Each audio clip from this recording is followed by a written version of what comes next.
Assalamualaikum warahmatullahi wabarakatuh. Perkenalkan, nama saya Ismet. Di sini saya akan mencoba menjelaskan terkait project yang saya buat. Eh, Sederhana aja, cuma ada player sama mapnya saja. Ini playernya terdiri dari badan sama mulut. Badannya itu memakai apa? Kotak atau square ya, dan mulutnya memakai segitiga. Salah apa itu mulut?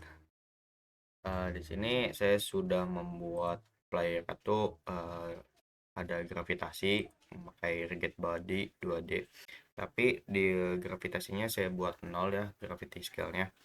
Kemudian di sini saya memakai box collider. Ini nih berfungsi untuk mengetahui kalau ada objek. Jadi kalau ada objek itu dia bakal bentrok ataupun kayak tabrakan lah ya. Kemudian di sini ada script juga ya yang udah saya tambahkan di dalam set sini, udah dibuat foldernya. Dan juga map ini saya cuma buat kanan kiri atas bawah doang ya, warna hijau, dan masing-masing dari mapnya udah saya tambahin box collider biar kalau ada player ini ke bawah ataupun ke kanan atas dan kiri itu bakal bisa tabrak ataupun nggak bisa nembus ke map ini. Kita coba running saja ya.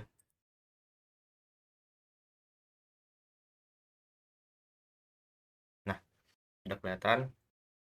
Di sini saya memakai kursor ataupun ASD ya, bisa ini ke kanan, dan kalau ke kiri dia bakal muter dulu, nggak langsung ke apa ke kiri gitu.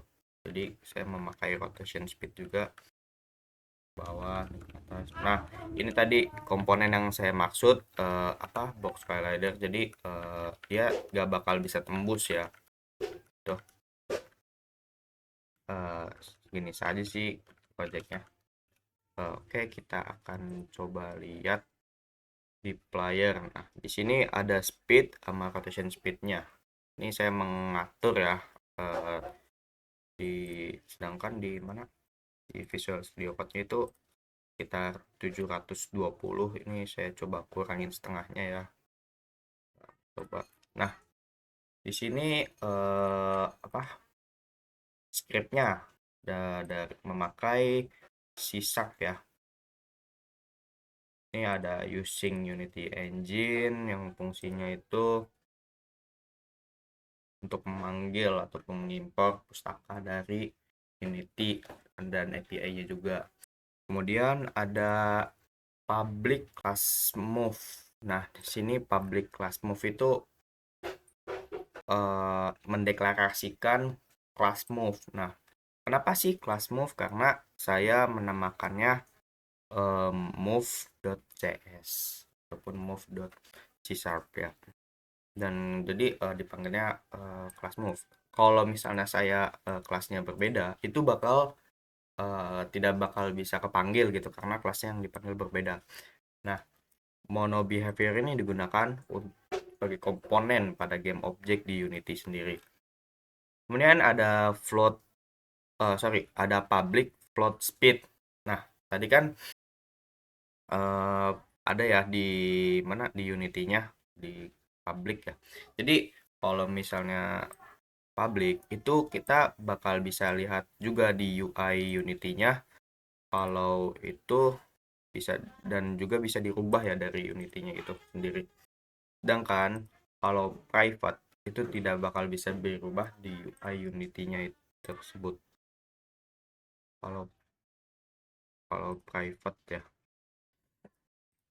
Nah, di sini ada float speed-nya 10, kemudian ada rotation speed-nya 720, dan tadi yang saya tampilkan itu setengah dari 720 ini ya.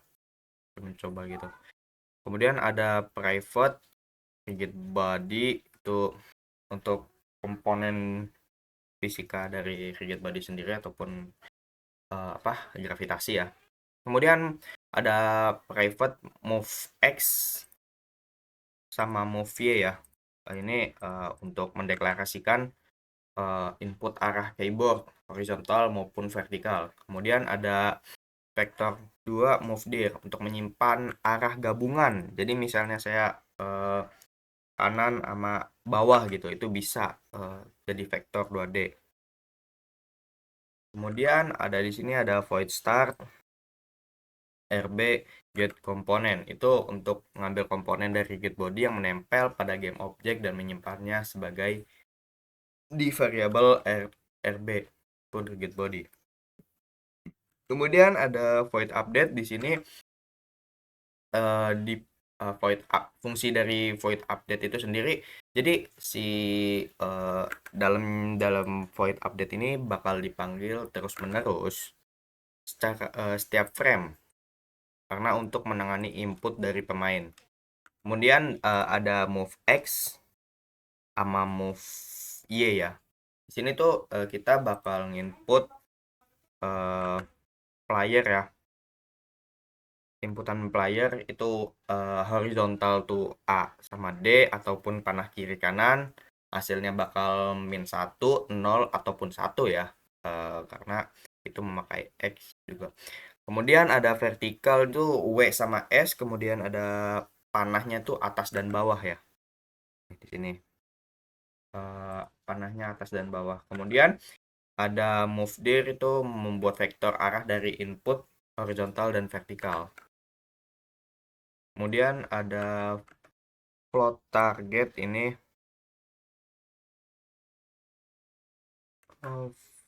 Sorry. Ini ada if move dir dulu ya. Jika itu tuh kalau mengecek, jadi si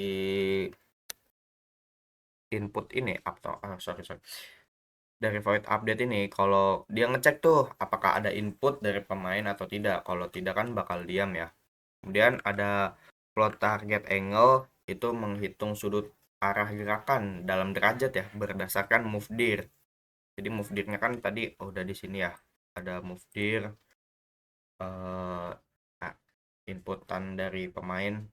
Kemudian akan memanggil fungsi atan untuk mengambilkan sudut dalam radian lalu dikonversikan ke derajat.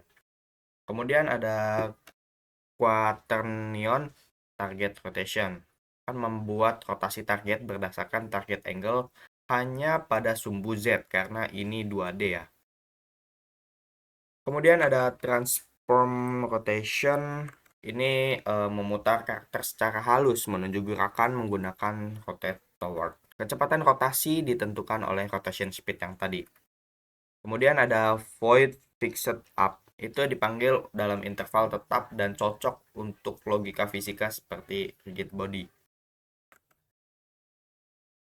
Dan kemudian di dalam fix update ini ada vektor 2 ya. Jadi menormalisasi move dir agar kecepatannya tetap konsisten, tidak lebih cepat saat diagonal. Kemudian ada RB velocity, mengatur kecepatan menggunakan rigid body. Nah, itu saja project dari saya. Kurang lebihnya mohon maaf. Wassalamualaikum warahmatullahi wabarakatuh.